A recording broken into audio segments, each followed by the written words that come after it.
we see right now the outgoing first couple, outgoing President Joe Biden and outgoing First Lady Jill Biden, standing at the portico of the White House waiting for the incoming president-elect, Donald Trump, and the incoming First Lady, Melania Trump, to arrive. It is one of these great American traditions, the peaceful transfer of power and the hospitality of bitter political rivals coming together because we are all Americans. It is a sight to see. It is a sight that we, as an American people, were denied 4 years ago.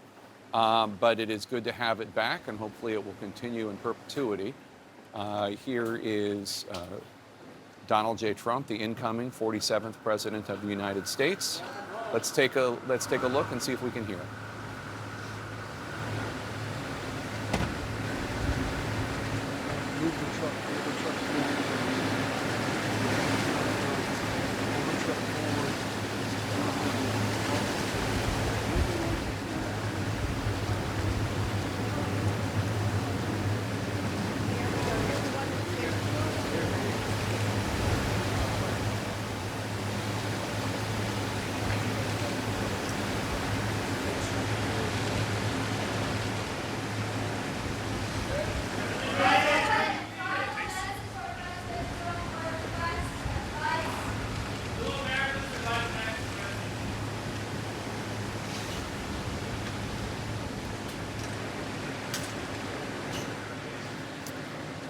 There they go inside the White House, the 46th President of the United States and the 47th President of the United States with their respective First Ladies. It is, as always, nice to see the peaceful transfer of power, even between bitter political rivals. And President Biden and President-elect Trump have certainly had some rather unkind things to say about the other. But on days like today, we put that aside and we celebrate the fact that we're Americans and we have this democracy. Jake, Joe Biden ran for president to rid the country of Donald Trump and Trumpism. He was successful.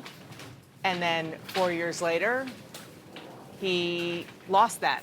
He lost that bid, and it was completely overturned, turned around, and this is a moment that Joe Biden warned about democracy, warned about what would happen to the country if and when this moment happened, and here it is. Yeah, and it's such an important point of the moment that we're in, where President Biden said Donald Trump was a threat to democracy, and there are a lot of his supporters who were not very thrilled that he welcomed President Trump to the White House a few weeks after he won the election. I'm just listening in just to see if we can hear any questions there, but this was from a few moments ago. But he welcomed Trump into the White House. Despite all of that, he has had meetings with him. He has largely refrained from criticizing Donald Trump. They worked hand in hand on a major hostage deal and ceasefire in the Middle East. And there are a lot of people who are upset about that. But Joe Biden is, in many ways, not perfectly, but in many ways, an institutionalist. And he, according to our MJ Lee, never even considered not extending the hand to Donald Trump that he should have been extended 4 years ago. And as I watch them walking into the White House, I mean, you can't forget that it's not that often that a former president gets to walk back into a house that he's going to live in after having been moved out 4 years earlier. Only the second time. It's only the second time. And Donald Trump is walking back in there. He probably still recognizes and knows a lot of the staff that are there. It looks different because each president gets to make it look the way they want it to look. But that in itself is just a very unusual moment for this country. And it must be weird if you're Donald Trump and if you're Joe Biden. Let's go to MJ Lee now at the White House, who can tell us more about this meeting between outgoing President Biden and incoming President Trump. Oh, to be a fly on that wall. MJ, what's your understanding of what they talked about? Yeah, as the Trumps just arrived here at the White House, there were some pool reporters, of course, standing outside the North Portico as that arrival was happening. There's that moment again. We are told that when the Trumps stepped out of the SUV, President Biden said to incoming President Trump the words, "Welcome home." And just moments prior to that, we are told that when reporters asked President Biden, "What is your message today?" he responded with one word, and that word was joy. I am told by a White House official who is here that the two couples walked straight inside through the Grand Foyer and into the Blue Room. That is where we expect the four to now sit down and spend some time together. They are being served both tea and coffee. This, of course, is officially sort of described as the tea ceremony. I am just struck by this little piece of color that we are getting again from the pool reports, from the reporters that were standing there, that President Biden, first of all, chose to use the word joy to describe his message for the day, because we know for a fact that joy is not exactly the feeling that President Biden is feeling right now in this moment of basically handing the baton back to a man that he has repeatedly said poses a grave threat to democracy. And as we have been reporting for other reasons too, the president has been in a bit of a dark headspace, feeling angry about being forced out of the 2024 race, feeling embittered about the blame that he is getting for Donald Trump's return. And also just the president being put in this position, of course, where he has to even utter the words "welcome home" to a man that he very much hoped would never return home to the White House. So just goes without saying, look, we are going through the motions of all of the ceremonies, the traditions that come with this day. And as I reported earlier, those traditions were ones that I am told President Biden felt strongly he had to stick by. But you can easily imagine that as he is going through those motions, these are not easy things for President Biden to be participating in today.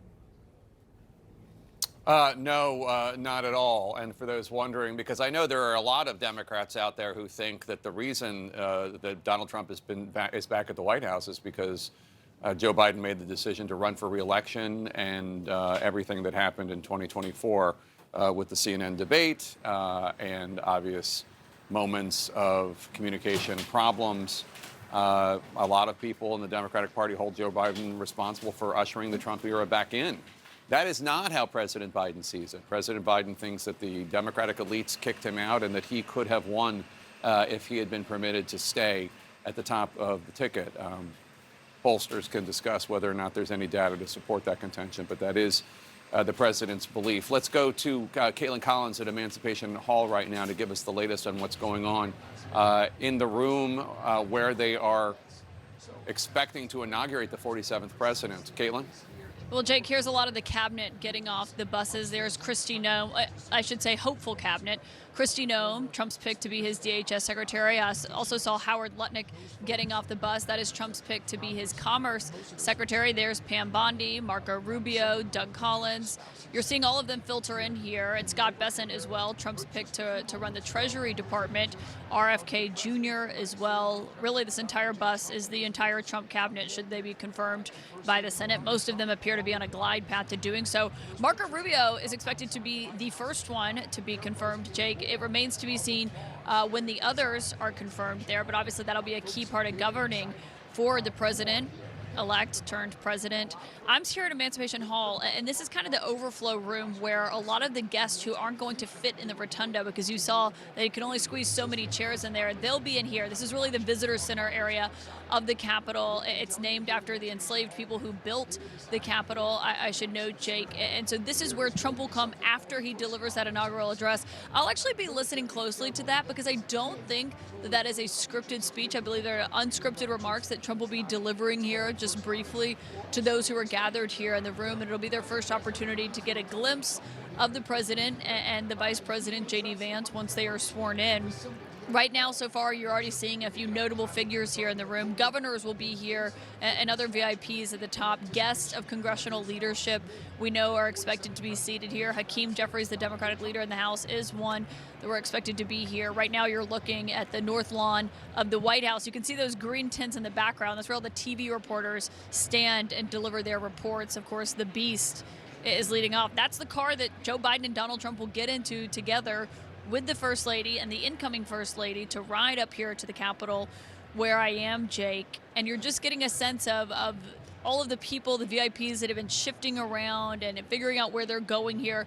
That's been an issue in recent days, is for those who are not only replanning the inauguration to move it from outside to inside, they had a lot of VIPs calling, wanting to make sure they got good seats at this inauguration. And right now they are showing air here inside the room. People are watching along. They were applauding as Trump got out of the car at the White House and greeted President Biden and the First Lady Jill Biden.